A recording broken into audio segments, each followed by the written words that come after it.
सामने मौजूद है, तो आप जरा वो अपनी आवाज ही सुना देते हैं। जरूर जरूर जनाब, ये नज़म भी आप लोगों की मोहब्बत की नज़र थी।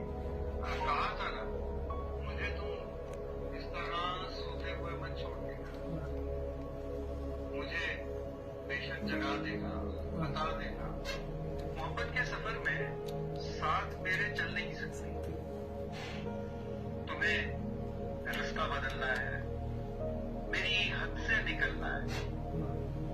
तुम्हें किस बात का डर था, तुम्हें जाने नहीं देता, कहीं पे कैद कर लेता। अरे पगली, मोहब्बत की तबीयत में जबरदस्ती नहीं होती। जिसे रास्ता बदलना हो उसे रास्ता बदलने से, जिसे हद से निकलना हो उसे हद से निकलने से।